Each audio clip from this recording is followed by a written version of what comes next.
Hey, everybody, and welcome back to another episode of the Ruby Rogues podcast. This week on our panel, we have John Epperson. Hello, everybody. I'm Charles Max Wood from devchat.tv. This week, we have a special guest, and it is Claus. I'm always worried I'm going to say names wrong. Lensbøl. Yeah, sure. That works. That's what nice people say when I slaughter their names. Why don't you say it and then tell us a little bit about yourself and the Ruby community out there in Denmark? Sure. So my name is Claus Lensbøl, and yeah, I'm a software engineer that works with a lot of networking. I actually mainly work with C++, but Ruby is my guilty pleasure, I guess. So it's always a thing I dip my toes in. I haven't really been that much involved with the Ruby community in Denmark, but it's been one of the things with going to a few of Copenhagen RB and B talks, and especially early on in my career when I was working with Ruby, it was one of those exciting languages coming into and seeing all these talks and feeling the community that really pulled me into, liking Ruby and working with Ruby as a side project whenever I can. So yeah, I think that's the very short version. Cool. I remember working my tail off to become a senior developer. I read every book I could get my hands on. I went to any conference I could and watched the videos about the things that I thought I needed to learn. And eventually, I got that senior developer job. And then I realized that the rest of my career looked just like where I was now. I mean, where was the rush I got from learning? What was I supposed to do to keep growing? And then I found it. I got the chance to mentor some developers. I started a podcast and helped many more developers. I did screencasts and helped even more developers. I kind of became a dev hero. And now I want to help you become one too. And if you're looking forward to something more than doing the same thing at a different job 3 years from now, then join the Dev Heroes Accelerator. I'll walk you through the process of building and growing a following and finding people that you can uniquely help as you build the next stage of your career. You can learn more at devheroesaccelerator.com. So you like Ruby better than C++? Well, yeah, I think that's for sure, at least with at least with a lot of when I do all my hobby projects, it's at least what makes sense. I mainly work with embedded computing and embedded Linux, and Ruby is not big in the embedded Linux environment, but when I do other things, it's mostly Ruby. I'm not a big Rails guy either. It's mostly pure Ruby when I do things. So that's just, my go-to language whenever I can. Interesting. Yeah, it's funny too, because like here in the States, I think Rails is by far kind of the big use case for Ruby. But when I talk to people in Europe, there are a lot of people that are using Ruby. I mean, they're still doing web development, but they're using like Hanami or something like that to write their code. And then, a lot of people are just doing something else, not even doing web development. So they're using just straight up Ruby to do stuff. I also see a lot of just kind of Ruby utility writing going on like in Japan, where Ruby was kind of born, Rails was kind of born here. And so they'll go to Rails when they need to write an app that merits it. But otherwise, a lot of times they'll go to Ruby just to write some script that does something. And so yes, I've used it a lot for support. So when I have some data I need to parse, or when I need to generate specific C++ code out of some data I have from a hardware set of guys, I will usually use Ruby to format everything, like plug open IRB and then just script my way out of things, because that's a lot easier doing it manually or writing the similar thing in C++. So right.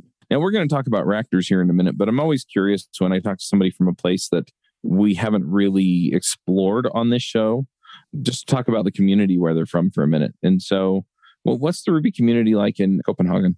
So there's definitely at least been Ruby RB or Copenhagen RB. So there's been a lot of talks on that. And I went to them, but mostly in the time around the 2012, 2013 time. So it's been a while since I've been active on that. But while I was studying, a ton of people I worked with who were the forward-thinking people and the people who were really good at programming besides just the telecommunication part, they were like either dipping their toes in Ruby or using Ruby for everything. So while it's the same in the university time with Java being the big hit, all the quote unquote cool kids were doing Ruby, and they were doing some really, really cool projects. So I think there's an active community about it, but it's not as, I am not part of the active community as much right now, just because I'm mostly doing C++ on my for work purposes. Gotcha. Anything else you want to ask, John, before we dive into Ractors? No, I was just going to kind of agree. I feel like we all kind of like, I do stuff in my day job, right? I don't use the same tools for my night stuff, right? And I don't, so for example, right? So I do a lot of Ruby on Rails, right? But my buddy a couple of years ago was like, you should check out this Flutter thing at the time. In fact, I even talked about it on the show because I got into like a React native app, right? I really hated my experience and convinced me to drop this Flutter thing. It's like, so I've like sort of been somewhat involved in the Flutter community, right? And not totally committed, but I enjoy it, right? Yeah, so I think that's also a part of being just being like you work with a lot of different tools and a lot of different languages in your work and in your spare time, and I'm trying to also dip my toes right now in Go, and I've also been looking at Flutter for front end just because it seems exciting. At some point, there's a limit to how many new things you want to try out. But yeah, it is definitely there's a lot of curiosity, and I think that's the important part. Yeah, it's funny you guys mentioned Flutter. I'm actually coaching somebody who started a show on Flutter. So yeah, if you want to check it out, it's flyinghighwithflutter.com. And yeah, anyway, that could definitely be interesting. Yeah. Well, let's dive in and talk about Ractors. So Ractors is one of those Ruby 3 things that we kind of talked about with like 80 other things when Luke was on. But do you want to just refresh people's memory as far as what Ractors are and what they do? Sure. So if we start from point number 0, it would be that Ruby doesn't really like concurrency. So we cannot really execute things at the same time with Ruby. The only way we could do that prior to this was with forking, so making a whole new Ruby process and having things run parallel and having that be controlled by the OS. And you could, to some extent, do it with threads if you had a lot of I/O. So if you were waiting for something at the network or you were writing something to disk, then in the meantime, while those writes or those network stuff were happening, the global VM log would kind of schedule something else to happen while those writes, reads, whatever were happening. So that was how it used to be, and also how it is when you work with those things. Ractors introduce a new way to... The short version is that it instantiates multiple global VM logs. So instead of having a situation where you only have one global VM log for your entire Ruby program, suddenly you can have separate parts of your Ruby program running under their own global VM logs. What that does is that you can actually get true concurrency where 2 Ruby threads, which each Ractor is a thread in the OS world, they will execute in parallel. And that comes with a lot of great things because we can speed up things by doing things truly parallel, but it also comes with some limitations because what we cannot do is share some certain types of memory, and there are certain Ruby things we need to do in order to work with Ractors, like freeze a lot of objects and hashes and arrays and stuff like that. So there's good sides that makes it easy to work with Ractors, and other things that makes it really hard to work with Ractors. So I think that's the main part. The way you can communicate between Ractors is by sending messages that can either be sending objects, or it could be sending Ruby objects between these Ractors. Yeah. So are you familiar at all with sort of the architecture of Passenger? I'm sorry, what? Okay. So I was wondering, since you built the web server, if you were familiar at all with the architecture of Passenger. I am actually not familiar with Passenger. I've used it back in the day, but yeah. I was going to ask for confirmation, but it sounded like to me back when we did the episode on updating Ruby 3, and it still sounds like after your explanation, this is very much, it's very similar-ish if you are familiar with the architecture of Passenger, how Passenger works, right? You basically have some amount of shared stuff between Ractors, but for the most part, they more or less have their own memory space. And like you said, they have their own guild between them, and they have the ability to talk between them, but they're more or less separate spaces for running separate things, separate lanes. I think. It's just sound kind of cutting in and out for you too. Give me a second, I will fix all of this. Sorry, John. It's almost like you have a gate set and it's just set a little bit too high. Oh, well then give me a second. I can probably fix that. Is this any better? Yeah, it is. Okay. Do you hear that static from earlier? Nope. All right. Well, hopefully it doesn't get too hot in here. Let's go. All right. All right. So what were you asking about passenger? Man, I'll just do that whole section again then. Yeah. Yeah. So I was asking you originally, it sounds like basically from your description and from what we talked about back when we did the Ruby 3.0 episode, kind of really sounds like Ractors and Passenger have a lot of similarities, right? They have their own memory space. They, for the most part, they have their own memory space with some amount of shared. They have the ability to talk between, though that's not really a thing with Passenger or whatever, but for the most part, they run in their own lanes. It's not like, how should I put it? It's not like true threading where I can just like sort of like I can run in this one and then I can run in this one and I can run in this one, right? Definitely stop me if I'm wrong here, but at least I have parallel lanes kind of going on or whatever. And so therefore that's, up to, if I have 4 Ractors, I have 4 lanes, right? Like I can do 4 different things at the same time and totally separate guilds so that we don't have issues with one locking the other.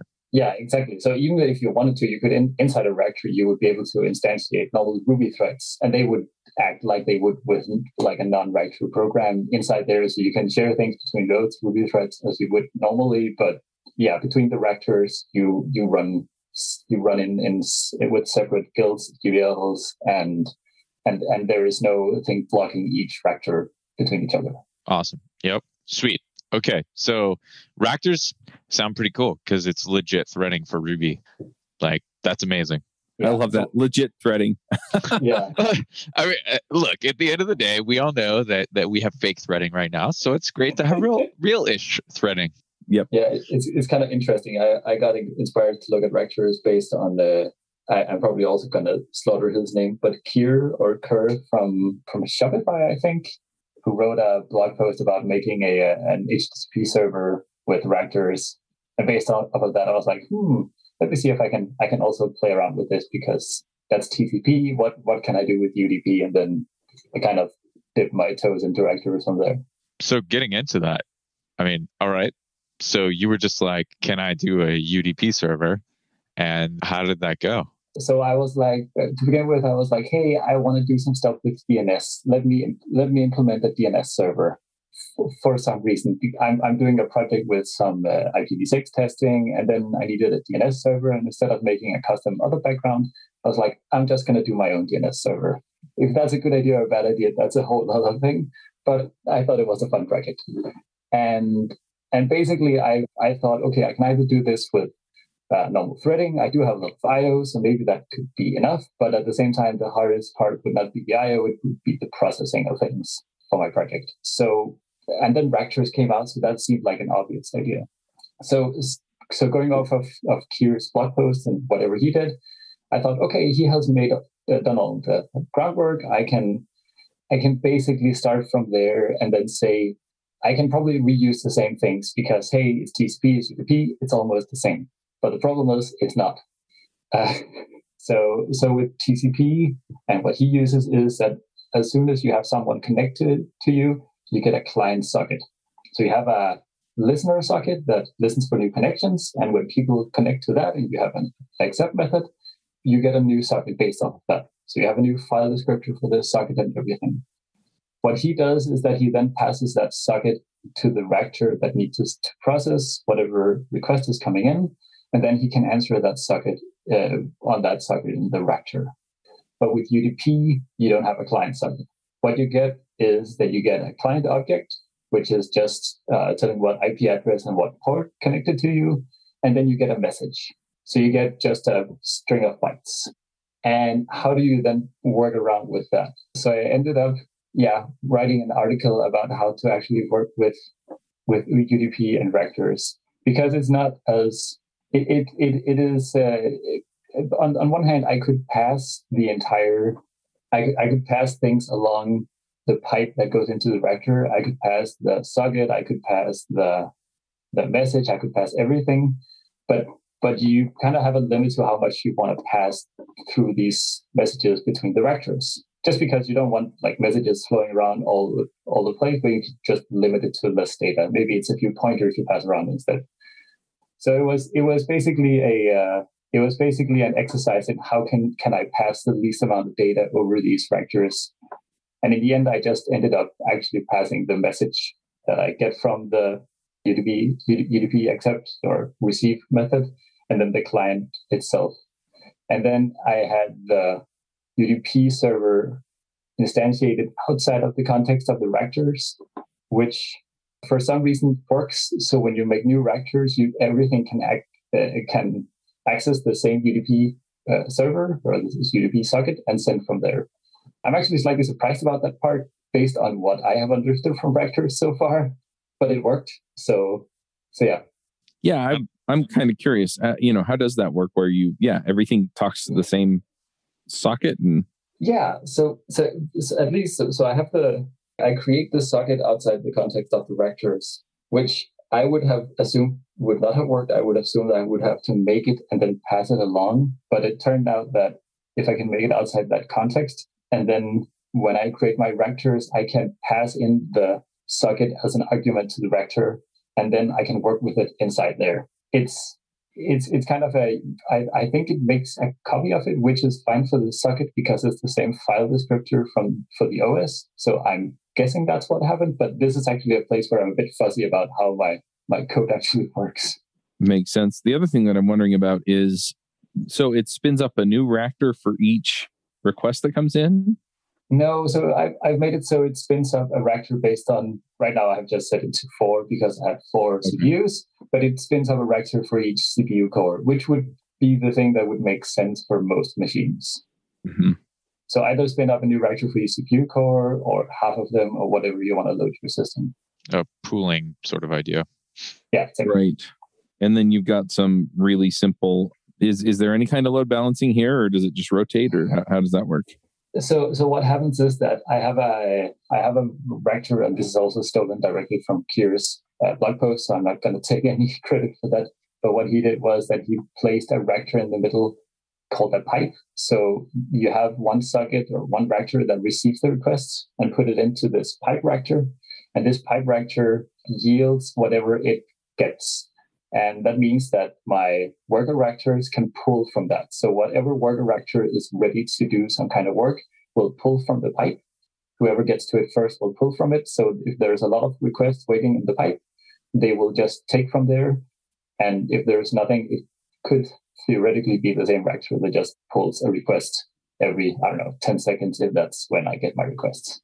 So some kind of load balancing, but not like specifically you get one, then you get one, then you get one. Yeah. So a first in, first out pipe with sort of a round robin, more or less. Yeah. It's not purely round robin. It's just first unbusy. Yeah, first come, first served.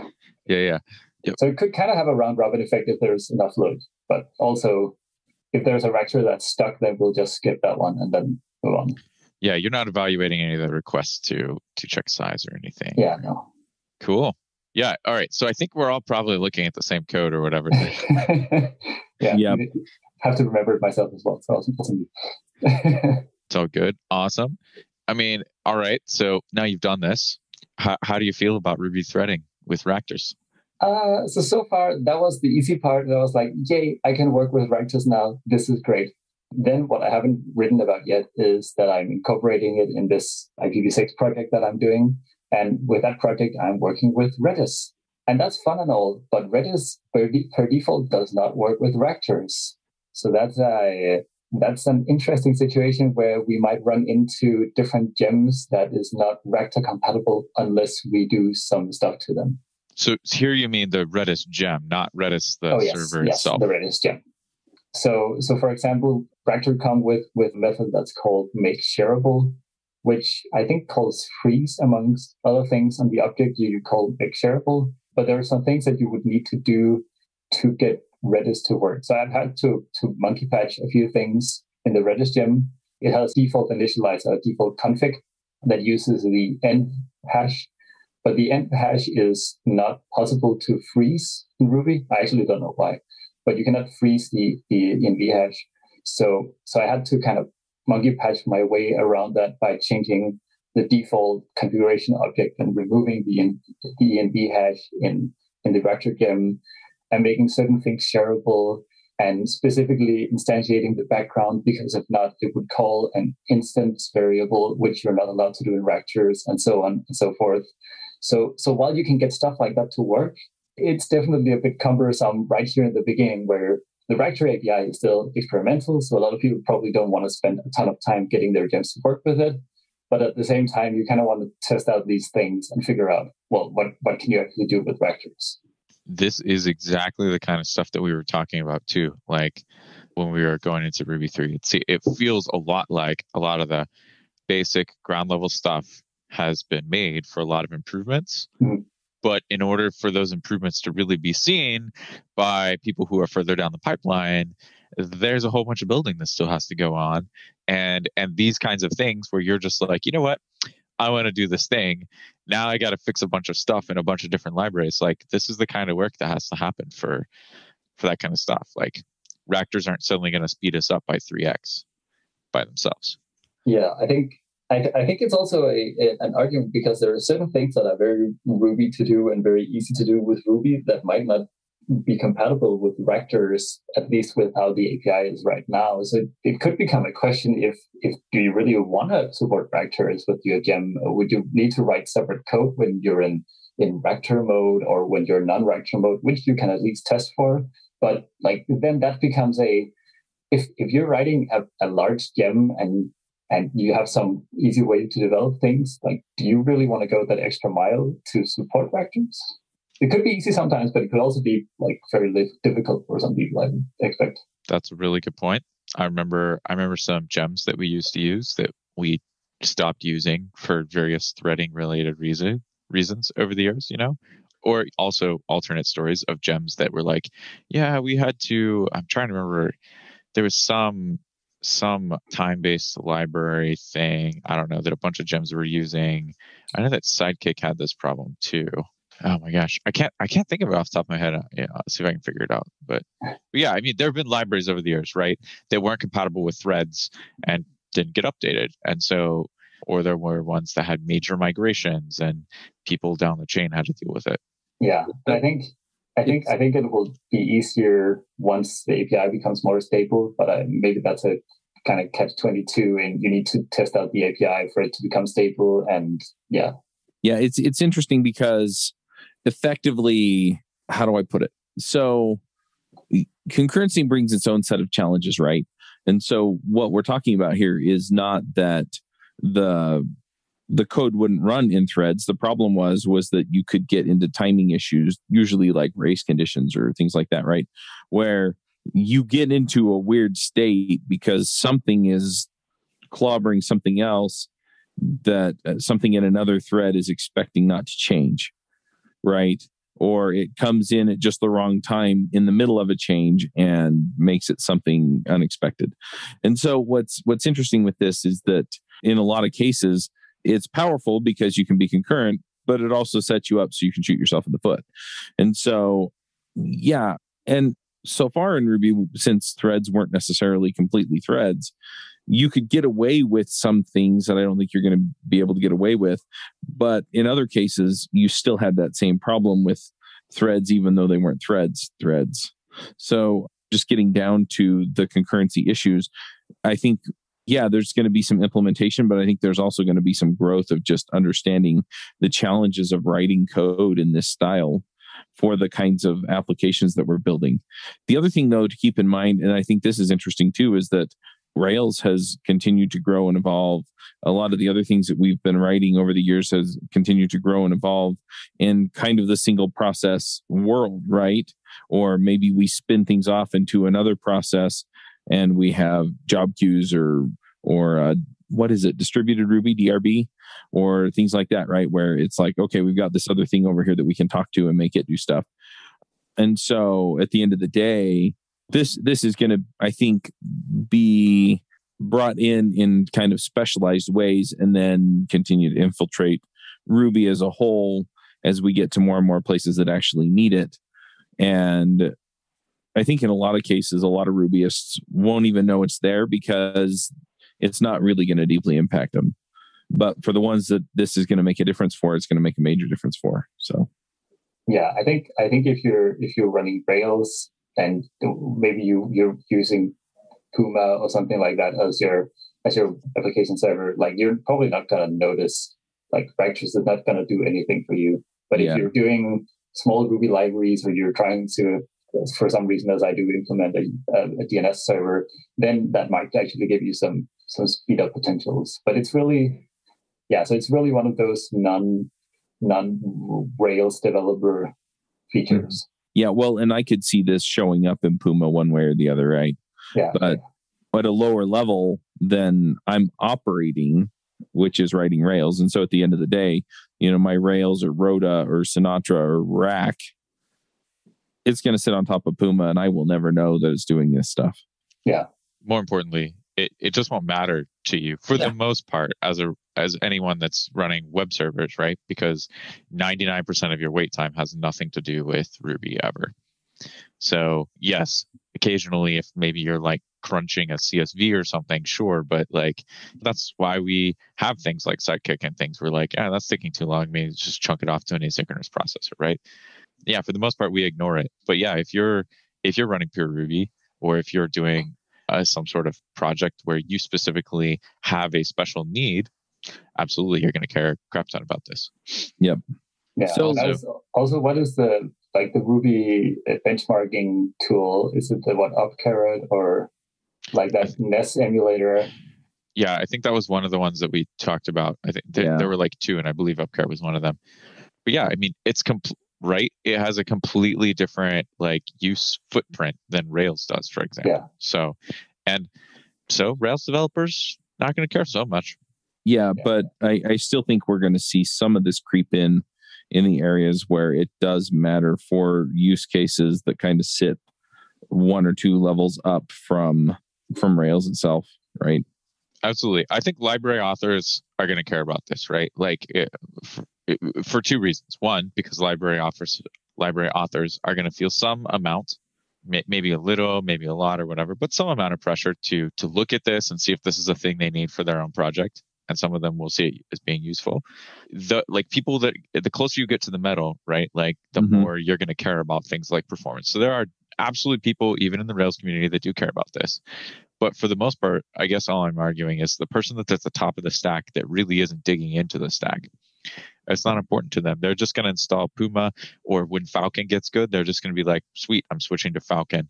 Oh, it uses Ractors or Fibers actually in Falcon's case. But that's all they're going to care about. And that's okay. There's nothing wrong with that. Yeah, the use case is just completely different. And that's just part of it. It's a programming language. It's not for every aspect is not for every project. Oh. So, all right. Oh, go ahead. I was going to say the thing that I was trying to get at earlier that I remembered, it took me a few minutes to find it, but I found Mike Perham's article from way back in the day on timeout or whatever, and why the timeout library in Ruby causes a whole bunch of problems, right? And if you remember, way back in the day, I don't know, timeout was the underpinnings of a bunch of libraries, and then everybody migrated off of it within a reasonably short span of time, right? And the truth is that it didn't affect everyone, but if you were affected, you were blocked by it, so then you cared. But yeah, threading things underneath when they're a problem, they really hurt. But if you don't notice them otherwise. Mm-hmm. So I want to talk a little bit about the Ractors API. I'm seeing in this code right here, some stuff around, it's got Ractor.new, Ractor.yield, Ractor.receive, or RECV. What else is in here? Ractor.select. So what do all those do? What are we looking at here? So that's the way Ractors communicate with each other, is that they have what we can call it mailboxes. I think it might be called mailboxes in the original version. And you have kind of two ways to communicate with Ractors. Either Ractor A can send a message to Ractor B, and Ractor B can receive that message from Ractor A, or we can be in a situation where Ractor A says, I have a message. I will let everyone who might be interested in this message get it, and then other people can pull this message from that Ractor. And in this code, I'm kind of using a bit of both, because I'm both sending I have a Ractor called pipe, that is this intermediate step that I use for the queue that then things get pulled off of, and I can say pipe send. And then I can send an object to that pipe. So I can specifically send something to that pipe. then that pipe has a method we'll call Ractor receive, because inside that pipe, it just receives whatever is sent to it. It doesn't care who it comes from. It just wants to receive and get messages in it. And the same Ractor, the pipe Ractor, also does Ractor yield on what it receives. So it makes this thing that says, hey, whoever wants to take this, please take it. It puts it into a queue with all the other things it yields, and then you can just kind of pull things off of that FIFO. And when we then do take from a specific Ractor, which is also from the pipe, we can then take from that FIFO in another Ractor. So it's kind of the way that we can push things to specific Ractors. We can send it out into the ether and hope someone takes things we can receive from specific Ractors, and so on and so forth. So it's kind of two communication models that's available. And the last method, the select, Ractor select, is kind of a it's kind of like if you're having threads and you want to make sure that all your threads are exiting at the same time. You call thread dot, I can't remember the method name, but there's a basically a way that says wait until this thread stops executing, and then you continue, and then you can call that on all your threads. So you can kind of make sure that you don't run past a certain point until all your threads are done executing with their things. So it's the select here is mostly just to figure out if everything broke. If anything broke, then just end the loop. Yeah. Yep. Interesting. And then the message is just, how do I put it? So you're calling Ractor.new and you give it essentially a block, and that block is what executes. So you have the pipe and the server socket. Yeah. So the pipe is effectively the message queue that the Ractor executes against. But the pipe is actually a Ractor itself. Oh, okay. So the pipe in itself is also a Ractor, or is reference to that Ractor that we can then call methods on. So we can take from that Ractor. The server socket here is the UDP socket. Okay. Yeah. So we're kind of putting a reference to one Ractor inside another Ractor, so we can do things with it. Interesting. I kind of want to play with this. Yeah, it is kind of funny. And I also like there's so many aspects of it, and there is a very long README file, which is really nice, that goes through all these specific things. You can also say that when you put things on the message queue or into the mailbox of another Ractor, you can add move, the move equals true, or move is true, which then makes that object not accessible from the source where you send it from. So you kind of invalidate it at your source, which is great, because then you can kind of clear that piece of memory or whatever happens underneath. I have no idea what happens underneath, but that is a thing. But I could not get that to work with this specific implementation. So yeah, but that's something that Kier does with his TCP client sockets in his blog post. Yep. This is really interesting stuff. One other thing that I'm kind of curious about is just testing, right? So I can imagine that if doing concurrency and making sure you don't run into those kinds of problems is tricky to think about, testing might be equally tricky. Yeah, I think so. In this specific situation, I think I'm lucky because I only have communication one way with the Ractors. Right. So I cannot run into deadlocks where the Ractors are waiting for each other. But there is definitely a lot of pitfalls, and I'm honestly not really sure. I haven't tried running any testing framework with Ractors, so I don't really know how they behave when you put them into RSpec or Minitest or something like that. Right. I'm assuming that if you're just waiting, like it will just run like normal code, and you will have some answer back, and you will test it, and you will have yay or nay on your test. But I have not tested that specifically, so that would also be interesting to kind of stick my fingers into. Yeah, it does occur to me now that I'm thinking about it, though, that if you're effectively you hand it a block and then you do a loop do, right, which just executes until you kill the Ractor, that you could at that point make calls to a module or a class or something like that you can thoroughly test, right? Mm-hmm. And so then the behavior is, when I get any of these kinds of messages, do I do the right thing? And am I sending the right kinds of messages back out? Yeah, so mostly what I'm wondering is if you can, if something like RSpec will accept that the message it gets is not happening in the main Ractor, but in another Ractor. Yeah. I have no idea. I don't know. Hey folks, if you love this podcast and would like to support the show, or If you wish you could listen without the sponsorship messages, then you're in luck. We're setting up new premium podcast feeds where you can get all of the episodes released after Christmas 2020 without the ads. Signing up will help us pay for editing and production, and you can go sign up at devchat.tv/premium. I have suspicions that you're going to have to do one of two things. And I'm thinking back, right? So I did a bunch of RSpec feature tests, right? And using Capybara and things like that, right? And Capybara is running in a different thread. And when you're first dinking around with it, you're just like, that's really weird. I'm like trying to do a binding.pry over here. Why can't I get into this context? And then, you're just trying to figure out all this stuff. And you like finally discover that like your Capybara thread is a separate thread, right, from your actual test thread. And yeah, just thinking about that experience makes me wonder if like this is actually going to be difficult and if we'll have to build tooling around it.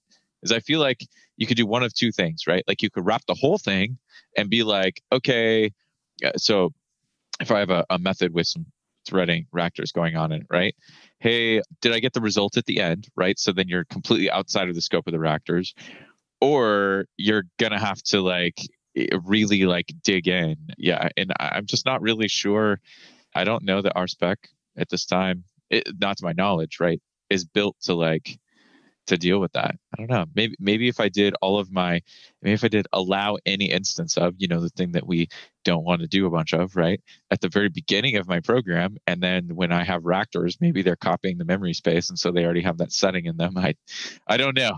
I don't know. But again, if some solution like the solution that exists for threading, I would assume that you could kind of, at least to some extent, borrow or lean upon those, but at the same time you don't have the GVL, so how would that affect that? And would there be, having this weird like middle layer between in non-Ruby 3 would be the middle layer between threads and processes, like that whole like what is shared, what is not, what is blocking, what is but there's a lot of questions though.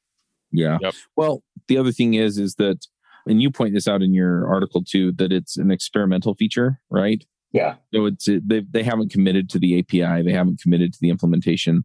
They put it out there so people could use it, and then what they're hoping is that we'll come back and say, this part of it is awesome, and this part of it could use a little tweak it here, change this. The behavior, the performance here isn't where we want it, and so because of that, I could also see that, the RSpecs or mini tests or whatever out there may not be prepared to handle it just because it's new and experimental. Yeah, I even saw, I think it was maybe the author of Ractors answer. There was a guy playing around with it on the Ruby subreddit, and he asked some questions. And I'm guessing it was the author who was like, hey, thank you for trying this feature out.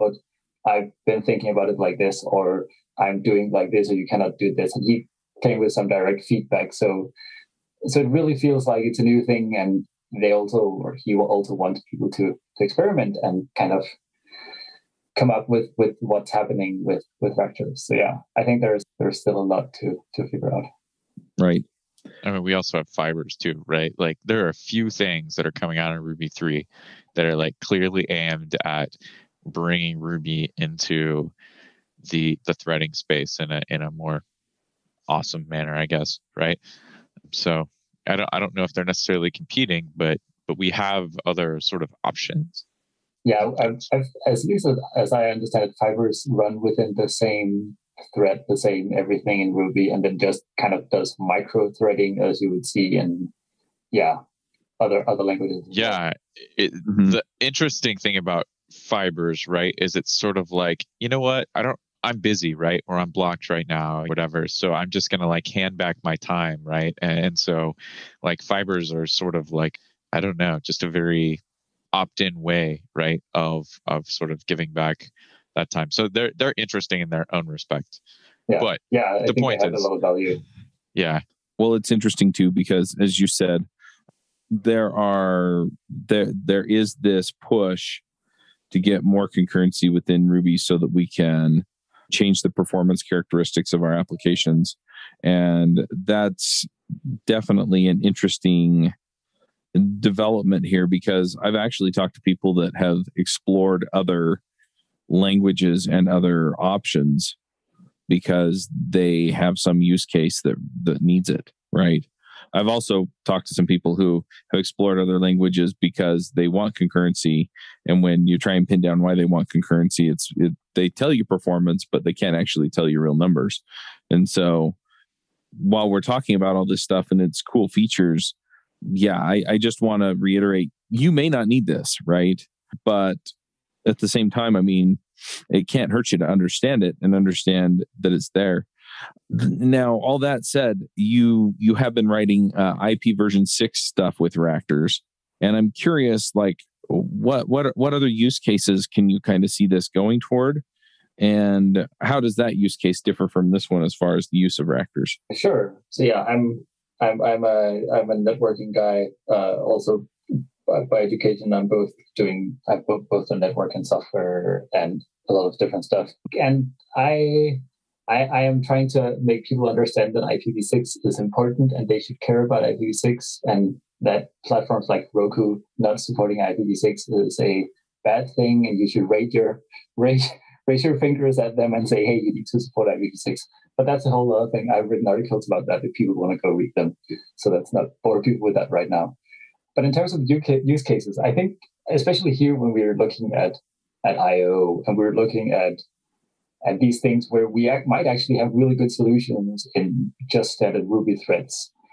Me doing a DNS server that is with Ractors and supporting IPv4 and IPv6, I don't think that's really the biggest, most impressive use case of using Ractors, because yes, we will definitely get some performance benefits of doing Ractors, especially if I need to process a DNS request, I need to do a ton of processing. If maybe I send an encrypted payload and I need to decrypt that inside my Ruby program with pure Ruby, like, yes, that will be immensely great to have Ractors, but in reality, I will either just send a request to somewhere else and wait for them to reply in that time where I will be waiting and someone else will be able to do something, or I will have a quick reply because I have a small database of Ruby things or Ruby replies that I will send off, and then we're done.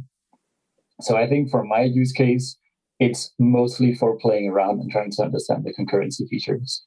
But if you are doing things with crypto, or I have friends who does genome sequencing and stuff like that, they're all very busy right now with the pandemic.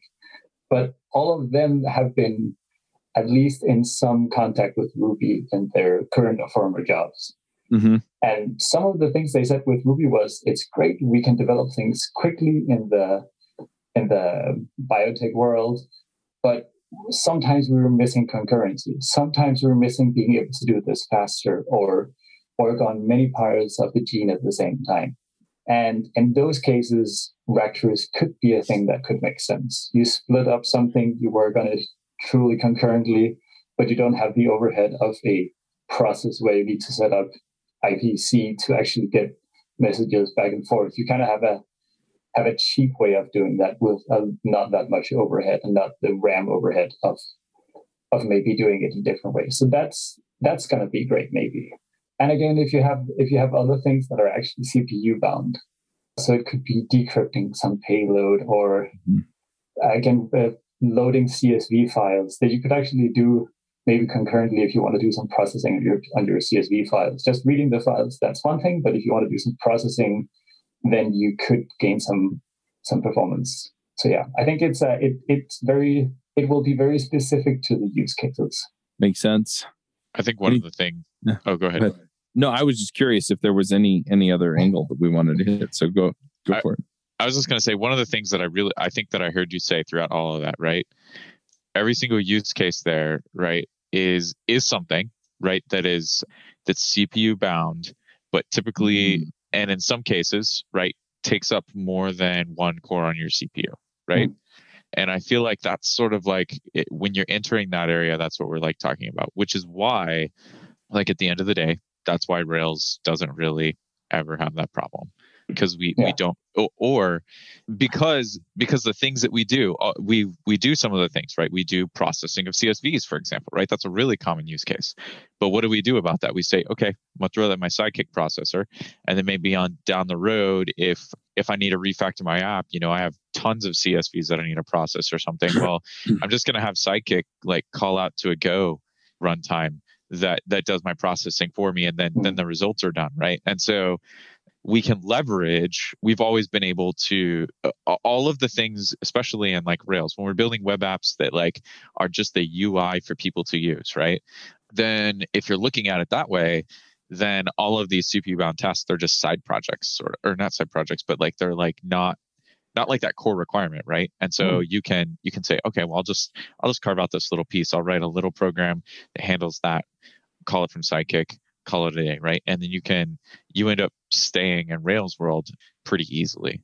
But yeah, like, and I think that's definitely the power of things when you have stuff like Sidekick, when you don't care about things, and if it's really important, like performance important, you write this small snippet of code that will utilize all the cores of your machine or whatever. You write it in Go or you write in PureC or whatever, and then you get that thing done. But yeah, so I think this is just if we end up in that situation, maybe we still want to take that thing and push it onto Sidekick, but instead of writing that other thing in Go or in PureC, maybe that other thing could be written in Ruby going forward. Mm-hmm. Yeah, it's interesting because I guess what I'm trying to get at here is we don't have like a lot of push from the. Okay, so I'm specifically talking from Rails perspective here, right? As I'm saying this statement. So we don't have a lot of push within the Rails community to solve this problem because we already have typical solutions that are good enough, right? Mm-hmm. But at the same time, opening up this space, solving this problem, opens up a whole new host of solutions that we could have in our toolbox all of a sudden, which is super exciting. Yeah, and I think again, suddenly you can stick with one language instead of having to dip your toes in a ton of languages to get these things processed quickly, which is just nice. Yeah, I'm just going to pile on here too because all the processing that happens in the Rails main stuff, where it's actually just rendering pages and stuff like that. The way we've solved that in the past is we spin up multiple Pumas, right? Or Passenger essentially does the same thing, right? It just spins up a bunch of worker processes and then just balances stuff out to it. So this does it different, and in a lot of ways, I think it'd be a lot simpler. I'm also curious. Go ahead. I think Falcon actually proved that point, right? So Falcon is like sort of a, I don't know, alpha or beta, right? New server that's like under certain scenarios and conditions, right? If you're using libraries that already have fibers like built in, then we're faster than Puma by a lot, right? Mm-hmm. So I think that Falcon's kind of proving that point, that threading does make that faster. Yep, absolutely. But yeah, so at the end of the day, I think it'll be interesting to see if it actually turns out to be the preferred way going forward, as opposed to spinning up multiple processes and balancing them that way. But yeah, I'm also curious now to see, what other options it gives us, because you did UDP and you've done IPv6, but I'm also imagining maybe something where Action Cable or something gets a refactor, right? And we run our web sockets off of something like this instead of the way that it's put. I don't know how Action Cable is actually architected, so don't quote me on this. I may be completely off in la la land, but some of these other concurrency approaches may, for the request response that we do for web pages, something like a WebSocket, it might make way more sense to have a group of threads that are all managed in the way that you did the UDP server, and then just have them respond over the socket, the WebSocket, or something like that. And so we may actually wind up getting other solutions to other problems that get solved in this way rather than the other way, for the other ways that we communicate between our apps or to our apps in the first place. Yeah, and even things as simple as the application server might, like, as Kier shows, you might be able to do an application server that handles requests quite fluently in not that many lines of code with Ractors, and is actually a multi-process or uses all your CPU code. That's just because it's fun, but having that power to do that many requests per second, perhaps with so little code, without relying on what could by a lot of us be seen as a like big scary application server like Puma or Falcon. I have no idea how big the code bases are, but there's a lot of stuff that's happening in there that is kind of magic when if you were just doing Rails or Sinatra or whatever. And if you can do an application server in less than 100 lines of code because you have Ractors, that's kind of that's kind of fun. Maybe it's mostly fun at this point, but yeah. Well, and it's also interesting to see where people take things to, in the sense that once you open up a new avenue of things, and this really does open up a new avenue of things, somebody conceives of some way of using this kind of concurrency that nobody really even dreamed up while they were building it. And then all of a sudden we have Ruby on Trails, right? And it's working in a completely different way and providing us with a more elegant solution to doing whatever it is we're doing, right? Yeah. It's always just about giving people tools and then see what comes up. I think the Ruby community is one of the fun places for that. Yep. Awesome. Yeah. All right. Anything else that we should discuss here with Ractors or with your projects, Claus? Maybe just emphasize, go play with Ractors, and maybe also, I know that I've written a blog post that I'm sure you'll link, but also go read Kier's blog post that I'm also linking in my blog post. It's really good. He goes into a lot of the details about Ractors. It can make concurrency less scary, maybe, for a lot of people. Yeah, I think that's an important thing. And also, as I said before, if you don't know what IPv6 is, I also have blog posts about that. That's really important for a lot of you, and possibly also for reasons you don't know. So also take a look at that. It could improve a lot of things for your business side of things. Gotcha. All right. Well, before we go to the next segment and do picks, do you want to let people know where they can find your stuff? I mean, you've got this blog, but also maybe GitHub. I also see people share like Twitter or something as kind of a primary place to go. Yeah, so I have a blog and website that's linked from cmol.me. So that's where I kind of link everything from. So it's also CMOL on GitHub, or I have a Twitter that is heavily underused. That is Lensbøl, which is my last name. So I think that's the main places to catch me. And yeah, if you have questions, or you think I'm wrong about the way I'm doing something, or you want to ask me something, just fire it up. I'm open to everything. I have a lot to learn still. So yeah. All right. Well, let's go ahead and let's jump into the picks. Hey, folks. I don't know if you've noticed, but I've been working a lot on figuring out how to help people become the most valuable developers on their teams, or becoming the top 5% of developers in the field. If you're looking to level up, figure out how to contribute more, get the career you want, get the career that you want that will support the lifestyle you want, then you should check out the Most Valuable Dev Summit. I've invited some of my friends across the community, people that you've heard of, people that have worked on systems that you use on a daily basis, people who have invented new ways of doing things over the years in programming, and I've asked them one question, and that question is, how do you become a top 5% developer? How do you become 1 in 20 of the best developers out there? And so we're going to go ahead and have that conversation with them in interviews on the Most Valuable Dev Summit. And you can find that at summit.mostvaluable.dev. John, do you want to go first? I can absolutely go first. So I actually have a couple of picks. One is so I have a Pixel 2, which just turned 3 years old this past week. And she's still going really good. So I'm not recommending you go out and buy one, but I am saying that, like, I mean, what we're working on, I think Pixel 5 is out, right? If I recall correctly. Yeah. I think so. I was just thinking about this past week, and I was like, all right, so this is legit. Like, I was trying to find something non-Apple because I did not, whatever. I was like leaving the Apple world, right? But I wanted something that was a good experience. Like, I did have a mostly positive experience with Apple. I wanted something that was really good. And I've been very pleased. I love my Nexus 6P. That was also a very long lasting phone for me. And then I ended up buying this one as my next phone or whatever. And my goal was to have a phone that lasted longer than 2 years. And so far, like, we've blown past it. So very pleased with that. I wanted to get more phone for my money. That was my goal. So very happy with it. Do you still get security updates for it? Oh, yeah. So I think that we're getting close to end of life, but I've been getting security updates every month. So okay. Yeah, I'm also on the Pixel, so. Yeah, it's fair. I think the Pixel 1 might be done, but yeah. And I think Pixel 2 may be coming to the end. I definitely, like I said, don't just go buy a Pixel 2 right now. I don't know how awesome that would be, but overall the line has been really good. So anyway, that's So I'm recommending the Pixel line actually based on longevity. That's why I'm recommending it. So, and then additionally, the other thing that I wanted to plug, the actual thing that I brought to the table that was like more important to me is I tried out these Oreo dark chocolate Oreos or whatever that they just came out recently, and they were actually pretty reasonably good. And by pretty reasonably good, I mean like I buy like a thing of Oreos every few months, and I'm now buying these. I'm just saying they're better. What's my second pick? All right. I'm going to throw out a couple of picks too.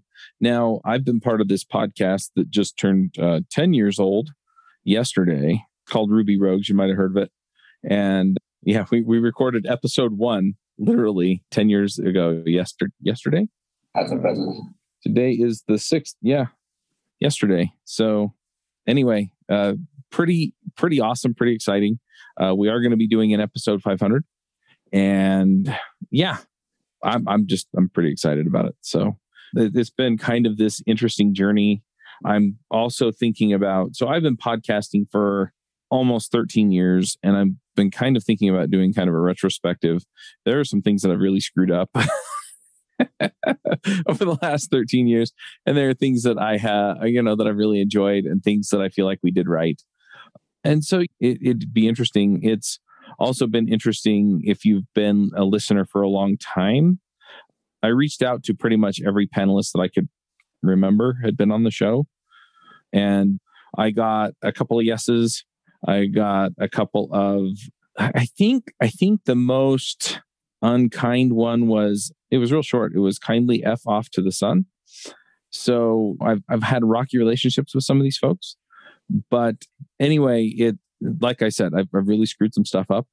But at the end of the day, it's been this journey, and it's been an amazing and awesome journey. And when I talk to people about things over the course of Ruby Rogues, we've really helped some people, and that's really what it comes down to. That's really what it matters. So I've kind of been toying with the idea of writing out kind of the journey. I don't know what that looks like. I don't know if it looks like kind of a private or paid audio series. I don't know if it's a book. I don't know if it's a series of blog posts. There's a lot there, but this has been fun. So keep an eye out for episode 500. And I mean, this is going to be episode 496, something like that. So anyway, just putting that out there. But besides me going, this has been awesome, and the other thing is I don't know very many other podcasters that have a 10-year-old show. So, and we're about to have 2 of them because in January, JavaScript Jabber ticks over. So other picks that I had something else and I can't think of what it was. I guess I'm going to pick this book that I have sitting on my desk, and it's for the folks that are more entrepreneur focused. But if you're hiring people or running a team or anything like that, this will be helpful to you. The book is called Who, Not How. All right. And we're all engineers, right? And so we all get caught up on the how, right? How do I get this? How do I solve this problem? How do I just sit down and crank out the solution to this? And we're usually capable enough, if it's a technical problem, to solve the problem, right? We can find the solution to it. But what I'm finding is, as an entrepreneur, is that a lot of times, yeah, I can do it myself. But what I need to do is I need to find somebody else to do it, even if they're not going to do it the same way, at the same level, things like that. And so it's interesting just to kind of consider, okay, who can I get to do this? Who should I have involved? Who should be solving this or fixing this or doing this or whatever, right? And it's not always feasible, right? Sometimes you have to do it, even though time-wise and efficiency-wise, it would be better to have someone else do it. But anyway, I'm really enjoying that. And then one last pick, we're kind of coming up on tax day here in the US because they pushed it back a month, thanks COVID. And so I've been trying to frantically get my books done from last year so that I can get my taxes filed. And I've been using Xero. It's xero.com. And boy, it is so much easier to use than QuickBooks. I'll just tell you, it's awesome. So I'm gonna pick that as well. And finally, the last pick I have, and I think I talked about this last time, is I've started just checking in on people I mean, some of it started with, hey, we're doing episode 500. Are you interested in being a part of it? And the reality is that adding new people to the list and then kind of setting the schedule. Do I want to follow up with these people weekly, monthly, or quarterly? And quarterly might be a little less often than quarterly, just because realistically, there are a lot of people that I would like to follow up with, and I don't have time to follow up with everyone. But that said, just setting up a system. If there's something that you feel like you need to be doing on a regular basis, set up a system, right? Set up a system and make it happen. So anyway, those are my picks. Claus, do you have some picks?